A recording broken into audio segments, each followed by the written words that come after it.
What's some popular self-careelf-love advice that is actually really toxic?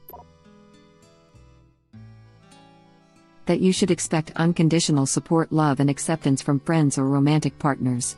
Popular idea, but if people really care, they will tell you when you are harming yourself or others rather than just keep the vibe chill.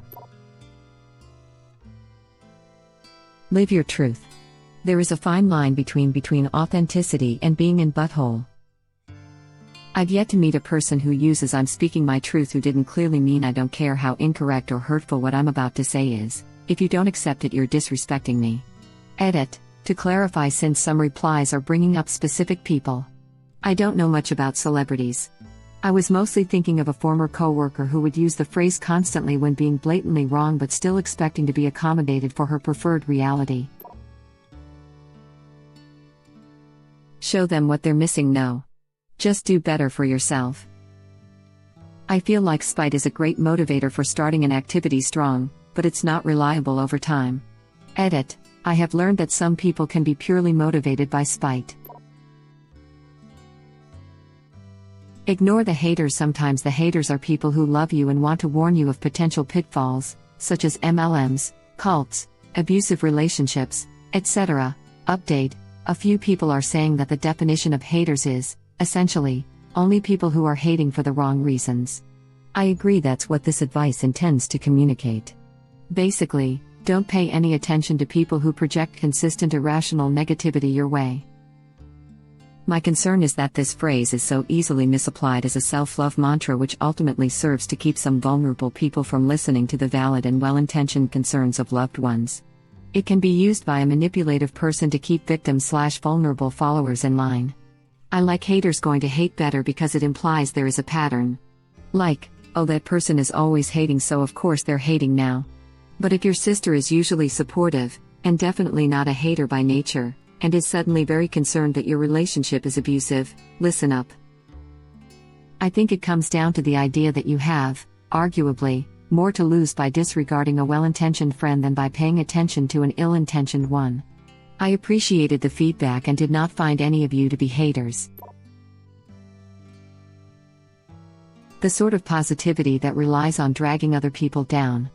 I see it the most around body image issues in particular, but can apply to other things too, and I just think it's really sad.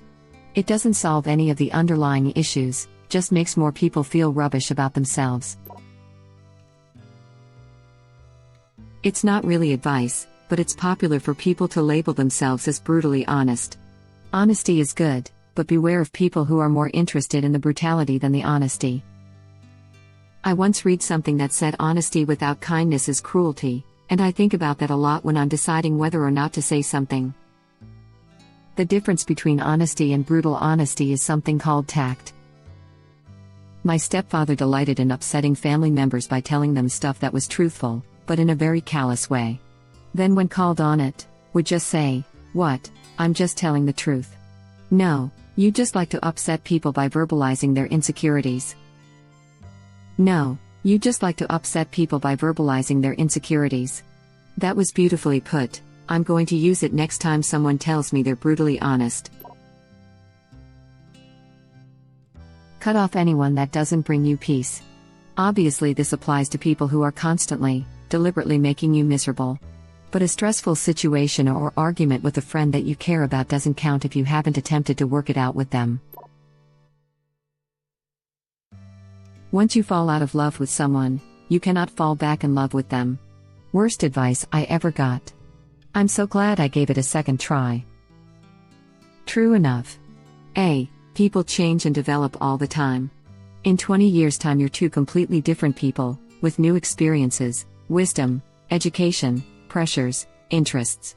The idea that you can't fall back in love with someone was probably made up by the most stubborn types of people who fail to see how anything can change, and why they ever should try. I know it is cheesy, but the line "a successful marriage requires falling in love many times, always with the same person," is absolutely spot on. Be who you are is only good advice if you're a good person. A lot of people take this to mean that literally anything and everything about yourself is above criticism, and yeah, it's super effing toxic. It's basically don't improve yourself. Stop texting people first to see who your friends are. What if they're doing the same thing and you just ended a friendship due to a misunderstanding? Edit. Okay, this blew up more than I thought. There's a lot of people saying, well, what about in this scenario? What about this? What about this? And thing is, in some scenarios, this is good advice. But in a lot of cases, this is terrible, terrible advice. Like, yes, if you're the only one doing work in the friendship, then maybe you should reevaluate it, but it also could be someone is going through something that you don't know about, and they really don't want to talk to anyone at that time. So what I was really trying to say is that this isn't a solution for everyone. It's really just a solution for some. Any form of testing your relationships like that is basically heading towards abuse territory. Imagine if a guy decided to stop responding to his girlfriend to see if she loves him enough. Yeah, no. Why are you sad? You have everything to be happy. Even if there's few happy things in your life, you don't need to be ashamed to feel sad or depressed. There's no wrong way to parent. As a child of abuse, there are absolutely wrong ways to parent. Frankly, I'm of the opinion that the majority of chronic mental illnesses are the result of crafty parenting practices, because crafty parenting can F up everybody's system. Every parent should consult a child psych professional just like they consult a pediatrician about their child's well-being. They're professionals who have the education to read research studies regarding child development and can direct a parent on how to raise a healthy child. Edit. I came back to a lot of notifications from this and was really braced for today to become a bad day, but y'all are so genuinely kind. It's nice to feel heard on this kind of thing when you have such a personal experience with it. Thank you for making today a little more wholesome, friends. Purple Heart. Guilt is a wasted emotion. Pretty sure it was Wayne Dyer who published this nonsense in the 80s. Having at least some guilt is a good sign that you're not a psychopath. The way my doc phrased it makes total sense to me. Is this emotion useful? In the case of guilt, ask yourself if it's useful to you. Does it help you learn something? Change a bad behavior? Prevent you from hurting someone in the future? Then it's useful. If you're feeling guilty over something and you analyze it, and come to the realization that it's not useful, likely because you legitimately shouldn't feel guilty about it, then allow yourself to let go of the guilt. It works well with almost any negative emotion I may be struggling with. Edit. I should add that I am by no means a master at this. It certainly can be a struggle. But it does help quite often. Do whatever feels right. Sometimes what feels right is cutting your veins open, but that's not going to heal you. There's also the problem that sometimes we have to go through some unpleasant things in the short term to get worthwhile benefits in the long term. If you always avoid things that make you uncomfortable, you're probably stunting your own growth. Detoxes and cleanses. If people don't like you for you who are, that's their problem. No, sometimes you're the butthole. 9/10 the common denominator rule stands. If you run into an butthole now and then, that's normal. If everyone you interact with isn't butthole, you're the butthole. My dad's version of this was, if everywhere you go smells like dog crap, it's probably on your shoe. Any kind of advice that tells you to test friendships by withholding contact to see if they'll notice, or straight up tells you to drop friends that don't reach out to you regularly. This is a very selfish and passive-aggressive thing to do. If you miss your friend, then call them up. Don't play cat and mouse games. Maybe they have crap going on in their lives. The world does not revolve around you. Follow your heart. Honestly, this statement almost never works. Sometimes love can be toxic, and maybe the correct decision is painful. Maybe it pains you to leave someone. Your heart shouldn't rule you. Edit. First, thanks for all the feedback on this. I enjoy seeing what others think on this issue, but seeing what a lot of people are saying. Response. I wanted to clear some things up. First off, I am not saying to never follow your heart, and to always pick the typical logic route. Sometimes risks are good, whether it be with taking a risk for a new job or starting a new relationship. What the point I was trying to get across is not to follow your heart blindly, use logic. If there is a bad situation, get out, no matter what your heart thinks. Your heart is stupid. Listen to your heart but follow your head. Unfortunately, My head is also stupid. I've had some luck following my stomach. You ate your loved one? The how not to give an F nonsense. I agree, don't give an F what people think if you enjoy a certain type of music. But do give an F about how your actions affect other people. Unfortunately, it seems that many people just take it to mean don't care that you might hurt other people. In order to self-care and self-love, it is important to consider what consequences your actions have on the world around you. There is a whole industry built around what I call narcissism as self-help. It essentially boils down to everyone else is wrong, you're always right, the only problem you need to fix is that you care too much about what other people think.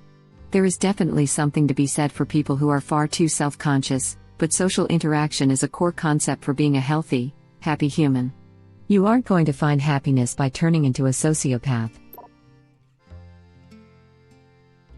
The whole blood is thicker than water advice where you should feel obligated to be loyal to your family no matter what. If they are toxic or abusive, then there is no reason for you to keep that around in your life, especially if it is detrimental to your own well-being/mental health. Just be yourself. Myself is a guy who likes to work minimum wage, part-time jobs that require no mental input, and then spend the rest of his time playing video games and eating junk food. He's overweight, underpaid, and has no interaction with his friends or family. I don't want to be myself. I want to be a better version of myself. Edit. After reading some of these replies, I feel like I should add a bit more detail. I realized that if I just stayed myself, stayed happy as I was, my life was going to end up going nowhere. That was about 11 years ago. I'm in a much better position in life, currently. I still have to fight against that instinct, but it's easier now that I have momentum. Find a job you love, and you'll never work a day in your life. First of all, even a job you love is going to suck, often. That's why they pay you to do it. This advice leaves you feeling like a failure whenever you have a bad day at work. Plus, there's a lot of value in working for a living and finding your satisfaction at a more personal level. Positive vibes only. You just need to stay positive. People use it because they think it's uplifting, but it's actually quite dismissive. Often people say it when people voice sadness, frustration, emotional fatigue, anger, basically any other emotion but happiness. A positive attitude can get you a long way, but so can acknowledging and letting yourself/others feel emotions. Edit. Okay, wow, this blew up in a way I'd never have imagined. Firstly, thank you for the rewards, this is bizarre. Secondly, to all those having a hard time, and/or have people in their lives dismissing them with this stuff, I'm sorry that you are going through it. I hope and wish there will be better times around the corner for you soon. Third, my original edit is now in a reply to this post because on review it seemed too long. If you're interested, it's there somewhere. If not, cool. Toxic positivity. Edit. Potatoes. My husband said this to me at the height of the pandemic when I was coming home sobbing after 10-hour shifts as a COVID nurse. He asked me to move out because it was too much for him. He learned it from his life coach. Moving out and going through trauma therapy made me realize not only is that really bad advice, it is detrimental to your mental health. Already knew most of it, but now my husband is begging me to come home for his mental health. Edit. Thanks everyone for putting time into comment. Thanks for the awards. Wish I could respond to everyone. To clarify, the life coach is not a therapist, he is a friend of my husband's. I am encouraging him to see a therapist. I am guarding my mental health with my life. We will go to marriage counseling when I am ready. I will not move back in unless I feel loved and supported. I am not doing this for my daughter, it for myself first. Also, someone had commented, why go back to somewhere that I cry every day? COVID was an unusual beast, especially at the peak. I had cried once in the 19 years prior to COVID. I saw and did things at the peak of COVID that I had never seen or done before. It was unprecedented, and we were all unprepared and grossly understaffed. I hate to compare it to actual combat, but it was vaguely like being in a war. COVID is not over, but with the vaccine and the education we have now, it is less terrifying and the numbers are way down. I hope we don't ever have to go through anything like that again. But if I ever need anyone's butt kicked, I know who to go to, Reddit. What about your mental health? What in crafty life coach?